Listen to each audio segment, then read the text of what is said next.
Tere head kuulajad, siin Mehed hakkame elama podcast, mina olen saatejuht Kaidor Kahar ja selles saates me räägime meestega, meeste tervisest, meeste tunnetest, meeste elust, meeste mõtetest ja üldiselt meil ei ole siin erilisi piire.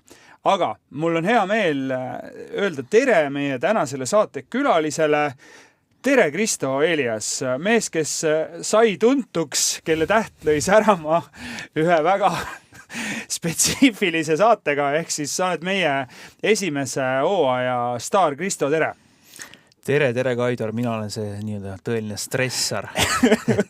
ma ei tahtnud sind selle saatega kuidagi sildistada, aga ma kardan, et see osooni Kristo on nüüd võib-olla stressi Kristo või kuidas tegelikult on? Ja samas on ka see moment, et ma olen asja tõsiselt käsile võtnud tänu sinule, et sina avasid võib-olla mingisugused tšakrad minu sees ja see, et ma nagu ausalt kõik ära rääkisin, pani ka mind ennast tegutsema. Vot see saate, see on õige asi, et see saade on aus koht ja ma siinkohal ütleksin su naisele ka suur tänu, sest su naine, ma saan aru, oli tegelikult see, kes käskis tulla siia saatesse.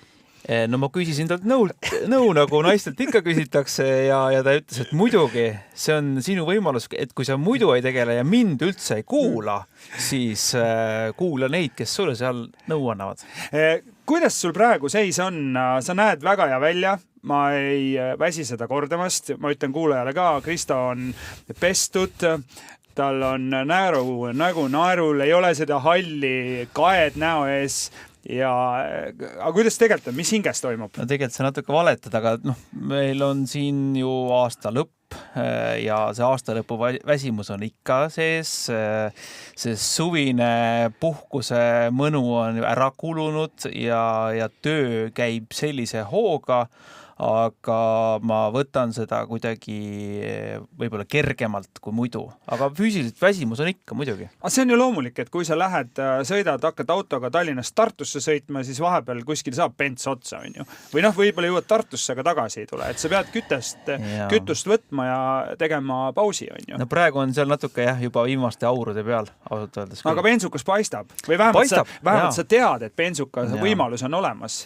Ja ma olen võtnud sel aastal väga konkreetsed eesmärgid, et ma teen mingisugused tööd ära ja siis ma puhkan. Et sellist varasemat seda, et ma teen lõpmatuseni, seda ma enam ei taha ja ma tahan võtta endale selliseid eesmärke, et mul on need puhkused seal vahepeal ja nüüd ma teen seda. Ütle, kas seda on lihtne nagu tutvustada oma tellijale või sellele koostööpartnerile ka, et kas ta saab aru sellest, mis mõttes sa puhkad? Praegu meil on nii kuum, anname agu, on ju, uus projekt tuleb peale, praegu teeme nagu Kristo, kuule, sa oled nõutud.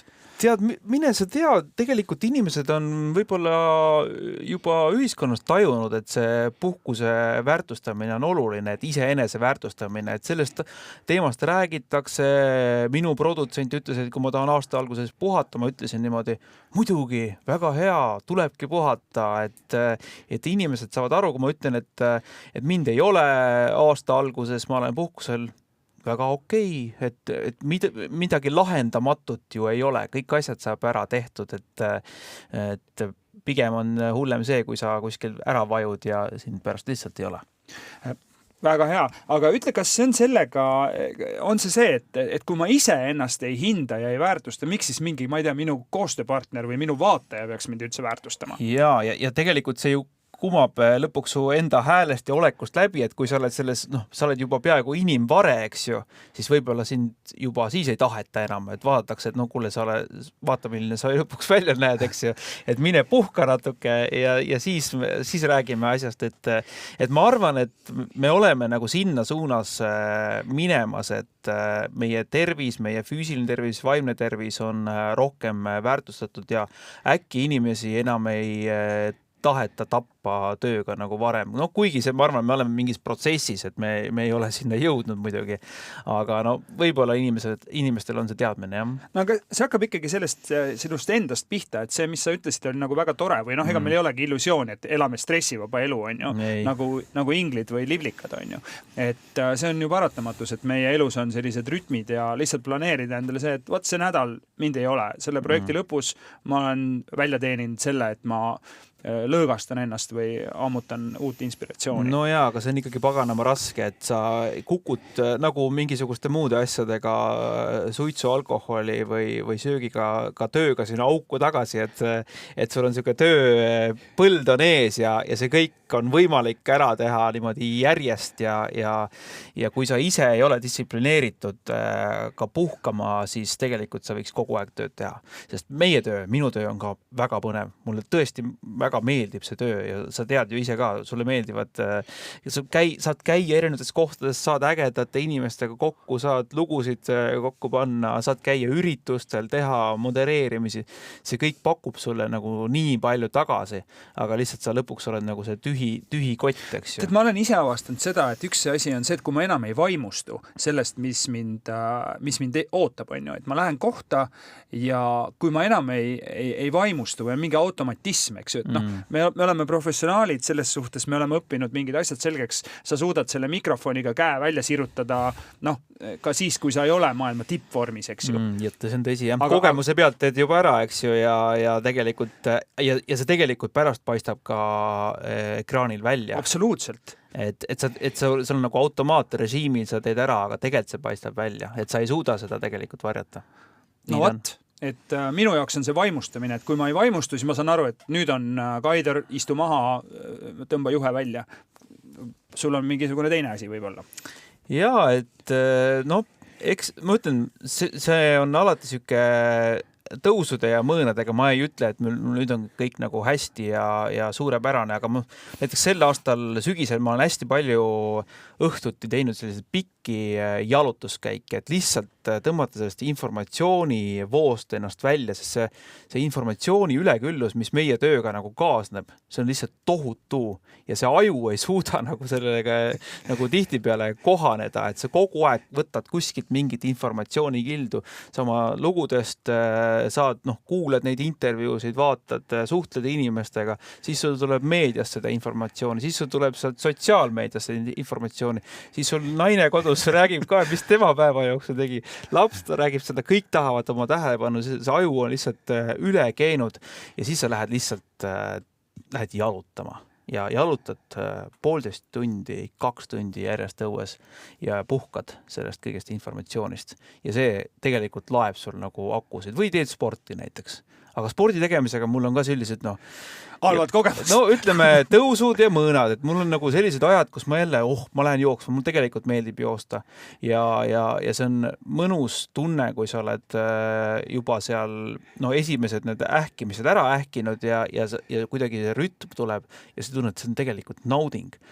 Aga see, et sa sinna selle tossud jalga saad, et sa sinna läheksid, see on vahel ikka jube raske ja see kergem on midagi muud teha.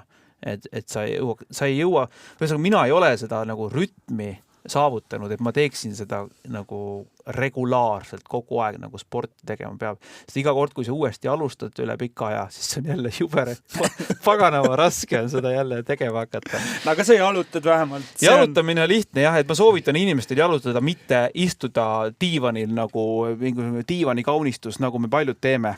Sul on kõige lihtsam minna õhtul diivani peale, lüüa telekas lahti, võtta külmkapist midagi head, näksida ja lihtsalt lõsutada. Mõnes mõttes ju tore, vahva, aga tegelikult lõpuks oledki see diivani kaunistus.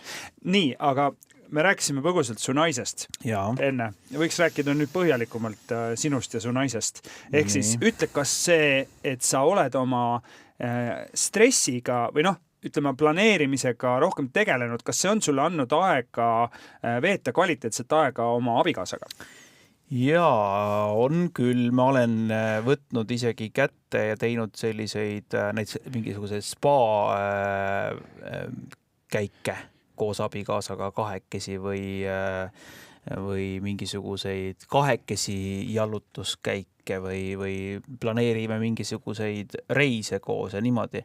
Et seda aega on juurde andnud küll, aga ma ütlen, ma pean siin abikaasa eest rääkima, ma ei ole kokku leppinud, et ma temast räägin, aga temal on samamoodi väga stressirikas ja siis me nagu lõpuks saame õhtul kokku ja mis me peegeldame, kui stressirikkad elud meil on koos. Aga siis see tekibki see, et nii, hakkame nüüd planeerima, et kuidas me saaksime sellest stressist välja ja planeerime koos, et tegelikult me oleme ju tiim, meeskond, eks ju, pluss veel laps ka, et mõtleme, kuidas seda elu elada nii, et me ei mõtleks ainult tööst, tegutseks ainult töö nimel, vaid meil oleks see nagu see teine elu ka.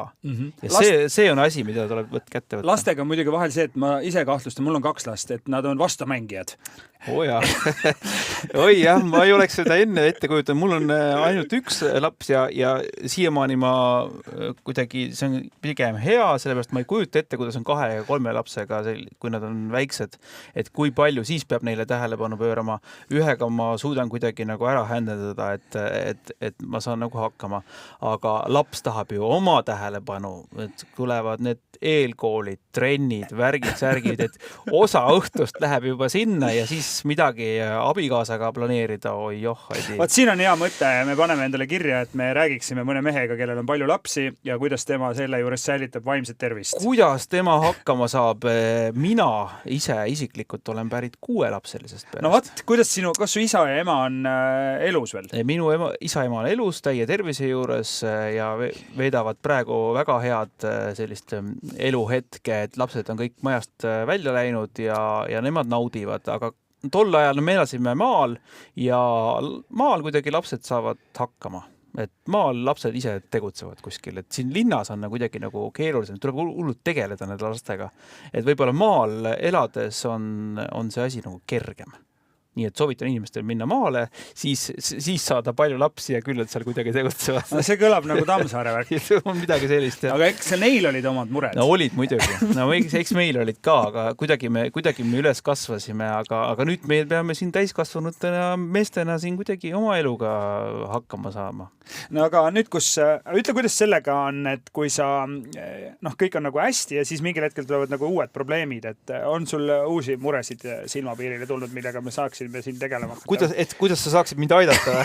Kas on, Kristo, mida ma saaksin sinu jaoks veel teha? Ma ei tea, mul on ikka sellised keskmise mehe probleemid, et hommikuti on raske ärgata ja minna tööle, mida ma väga samas armastan, eks ju, ja õhtul on raske ennast liigutama saada ja mida ma siis proovin teha, et ma siis käingi siis need pikkadel jalutuskäikudel, tahaks rohkem sporti teha, tahaks tervislikumalt süüa ja tahaks, et kõik oleks tasakaalus. Aga ma olen võtnud, Kaidor, selle eesmärgi, et ma pean puhkama aastas mitu korda, aga nagu natuke pikemalt ja ma mõtlen pikemalt ette, et muidu see läheb, kui ma ei mõtle pikemalt ette, siis läheb kõik üks tööd ühe tähe alla, kogu aeg teed tööd. Aga kui sa mõtled aastas endale ikkagi neid mitu pikemat puhkust ja planeerid ja broneerid need oma kalendris ära, siis see on ka nagu võimalik. Et ma usun, et see on ja mul on näiteks siin jällegi üks puhkus plaanis.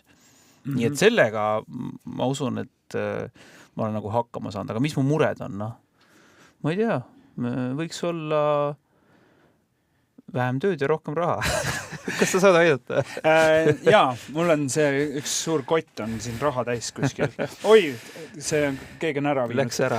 No, aga ma võin sulle mõne hea sõna öelda lihtsalt. No. Minu arust oled sa väga avameelne, sa oled tore, sümpaatne inimene, ma tunnen ennast alati paremini, kui ma olen sinuga kokku saanud. Ja kuidas sellega on, et tuleb öelda hästi oma lähedastele? Jaa, see on väga õige. Kõikidele inimestele, mitte ainult lähedastele, vaid ka kellega sa kohtud kuskil, tuleb kiita neid, tähele panna teisi inimesi. Et seda me võib-olla kipume nagu vähe tegema, et tunnustada inimesi või kas või, ma ei tea, käid söömas, ütled seal teenindajale kokatadile, et väga hea söök oli. Et meie eestlastena kipume üldse nagu teisi inimesi vähe tunnustama. Et ma arvan, et seda ma olen ka üritanud teha. Jällegi, mina kui kinnine inimene olen selline, et vaikselt midagi teen ära ja lähen kuskile, eks ju. Aga eriti, kui ma olen tuntud inimene, siis inimene tunneb mu ju näo järgi ära, siis ma üritan ikkagi inimesega suhelda ja mõelda, et see on tema töö, tema tahab ka hoolida teisest inimesest ja ma ütlen talle siis tänutäheks midagi. Kas või poemüüjale, eks ju. Aitäh, väga tore.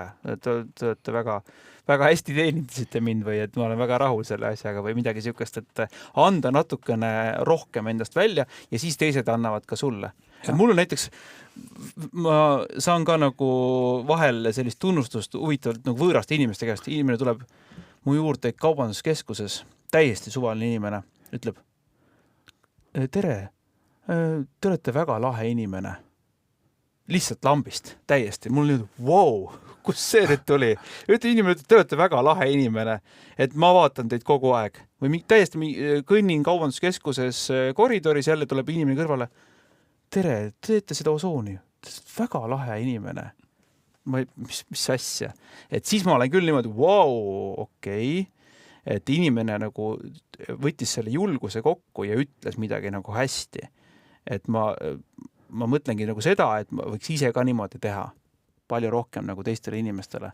Et täiesti võõrastele ja muidugi lähedastele, no ilmselgelt võiks seda öelda kogu aeg, et see nagu hoiab seda sidet ja ka oma vahel, et ei saa nagu võtta iseenesest mõistetavalt ka neid lähedasi inimesi, et kas see on su partner või see on sinu laps, et sa peaks talle ütlema nagu hästi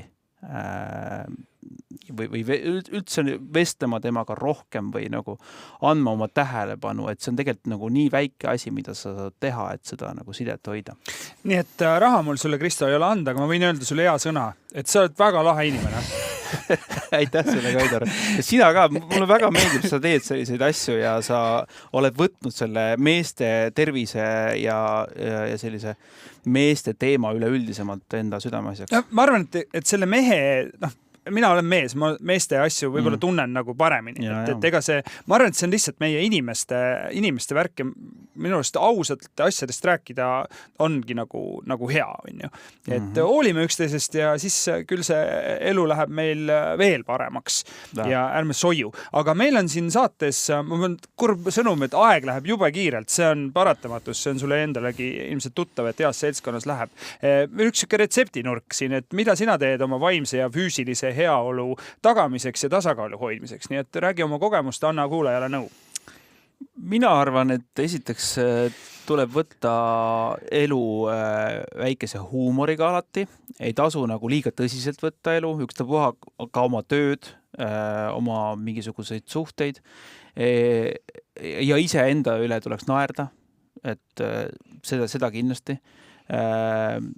Tasuks mitte üle mõelda nagu asju, et kas sa pead olema kõige nagu mingi asi peab olema maksimaalselt hästi, sul peab olema mingi kõige parem asi või see asi kõige paremini välja tulema, et elu on nagu protsess ja kui asjad võib-olla alguses ei tule nii hästi välja, siis võib-olla tuleb natuke hiljem, eks ju, et sa ei pea olema, inimesed on maksimalistid, mina ei ole selles mõttes maksimalist, et ma olen ma mõõdukalt laisk inimene ja mulle meeldib, et asjad on nagu mõnusalt tasakaalus, et tulebki otsida seda tasakaalu, et sul peab nagu mõnus elu olema, et siis ma arvan, et on võimalik hakkama saada küll. Aitäh sulle, Kristo, et